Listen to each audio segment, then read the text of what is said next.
नमस्कार मित्रों, आज मैं दोबारा आपके सामने सामान्य विज्ञान, जीव विज्ञान के प्रश्नोत्तरों को लेके आया हूँ। इससे पहले मैंने पहला पार्ट इसमें डाल दिया, आप जाके मेरे चैनल में देख सकते हैं। मेरे चैनल का नाम है आरपी ट्रिक। इसे लाइक करिए, शेयर करिए, सब्सक्राइब करिए और हिट द बेल आइकन। क्वेश्चनों को बताने से पहले हम लोगों ने इससे पहले क्वेश्चन कर लिए थे, तो आज हमने क्वेश्चन 22, हाँ 22 तक कर लिए थे। आज उससे आगे क्वेश्चन हम करेंगे और सीखेंगे इंपॉर्टेंट क्वेश्चनों को। ये एग्ज़ाम की दृष्टि से काफ़ी ज़्यादा इंपॉर्टेंट है। तो आइए क्वेश्चन नंबर 23 से स्टार्ट करते हैं।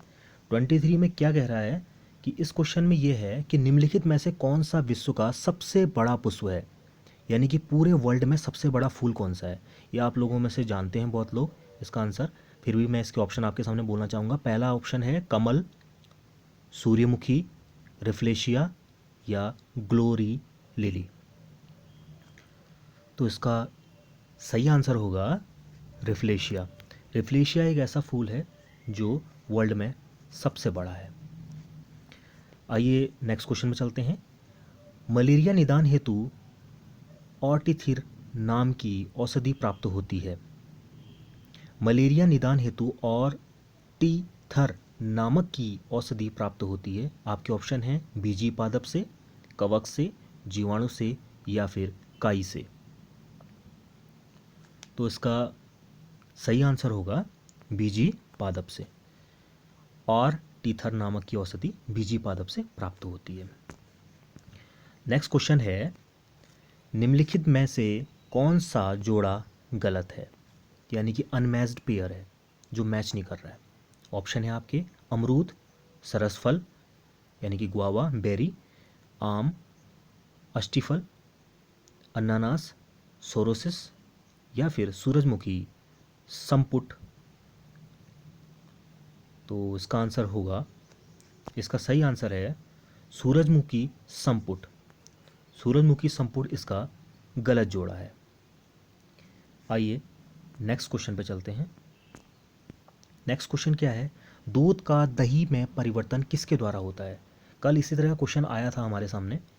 तो दूध का दही में परिवर्तन बैक्टीरिया के द्वारा होता है, विटामिन द्वारा होता है, एंजाइम द्वारा होता है या नन ऑफ दिस, इनमें से कोई नहीं। तो इसका सही आंसर होगा कि दूध का दही में परिवर्तन बैक्टीरिया के द्वारा होता है। माफ़ कीजिएगा, बैक्टीरिया। ठीक है, तो टिक करने में गलत हो गया था, बैक्टीरिया के द्वारा हो गया था। अगला क्वेश्चन है, निम्नलिखित में से किस फसल में नील हरित शैवाल मुख्यतः जैव उर्वरक के रूप में प्रयोग होते हैं। आपके ऑप्शन हैं गेहूं, चना, धान या फिर सरसों। आपका सही आंसर है धान। धान एक ऐसी फसल है जो मुख्यतः जैव उर्वरक के रूप में प्रयोग होती है हरित नीली हरित शैवाल में। अगला प्रश्न है 28वां नंबर। इनके जो क्वेश्चनों के जो क्रमांक हैं ना, ये आगे पीछे हो गए, इन पे आप मत जाइएगा, आप सिर्फ क्वेश्चनों पर ध्यान दीजिएगा। क्वेश्चन है, निम्नलिखित में से कौन से जैव उर्वरक के रूप में प्रयुक्त होता है। कौन इनमें से जैव उर्वरक के रूप में प्रयोग होता है। ऑप्शन 1 एजोला, नील हरित शैवाल, अल्फाल्फा या नाइट्रोलिन।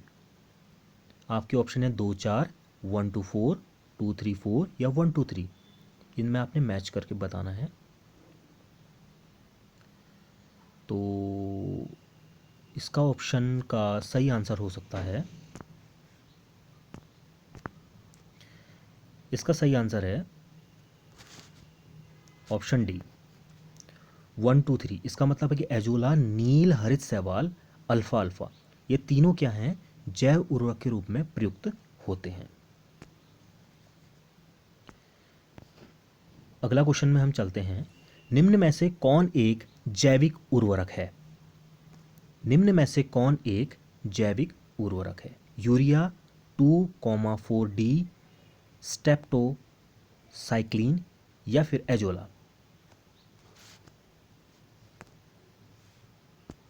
आपका सही उत्तर होगा एजोला। एजोला एक ऐसा जैव उर्वरक है, मतलब एक जैव उर्वरक के रूप में प्रयोग होता है।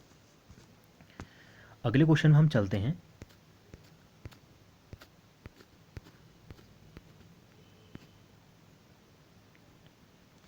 कि अगला प्रश्न आपके सामने इस तरीके से है कि किस फसल का विकास पुष्प क्रम में होता है। आपके ऑप्शन है सेब, अमरूद, अनानास या अंगूर। तो आपका सही आंसर होगा अनानास। अनानास का विकास पुष्प क्रम में होता है। ये एक ऐसा फल है जिसका विकास पुष्प क्रम में होता है। अगला क्वेश्चन है किस फल में अलसी तथा नकली फलों के गुण सम्मिलित हैं। ऑप्शन है आपके केला, बादाम, आम या फिर काजू।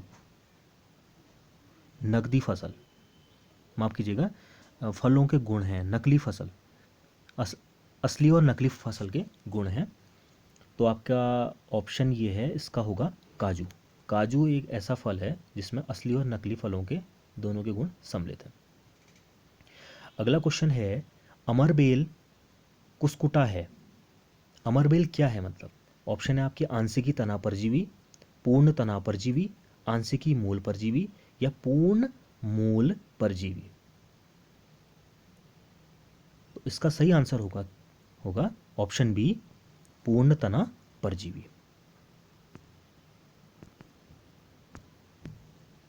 अगला क्वेश्चन इस तरीके से है कि किसी पौधे को खाद चालन उतक है। माफ कीजिएगा, किसी पौधे का खाद चालन उतक है। ऑप्शन आपके जाइलम, फ्लोएम, पेरेकाइमा या कॉलेनेकाइमा।